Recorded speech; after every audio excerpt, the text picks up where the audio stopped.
What?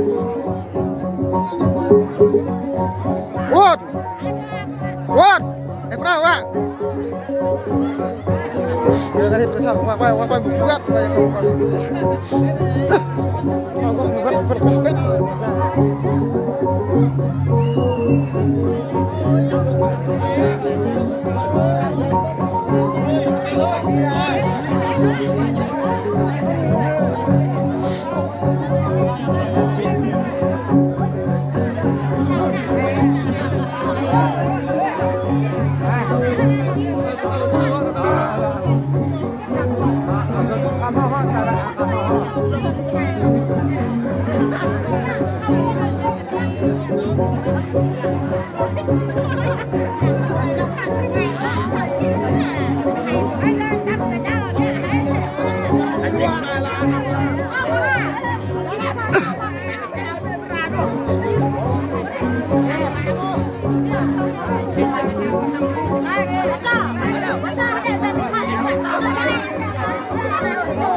cô mang ra biết khả năng hoa cần tập trung quay này là khả năng hoa thật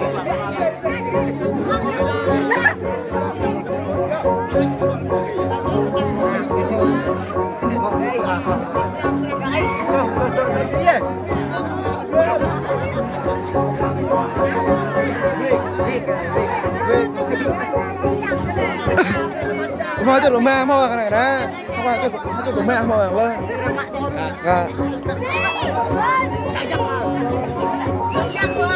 cứ bị mạc trượt ra hết bị bịa là mạc gọi mạc gọi cái mạc bị bịa lên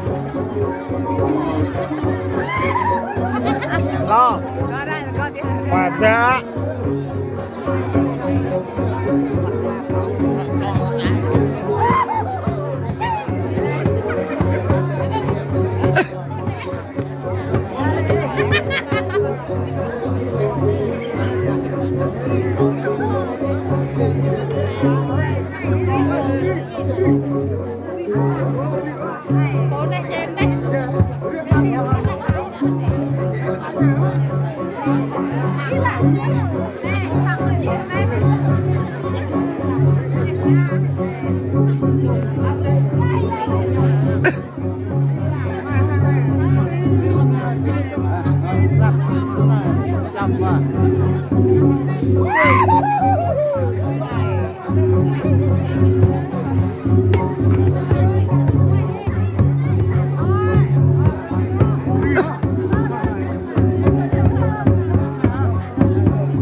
Ngầm đi không?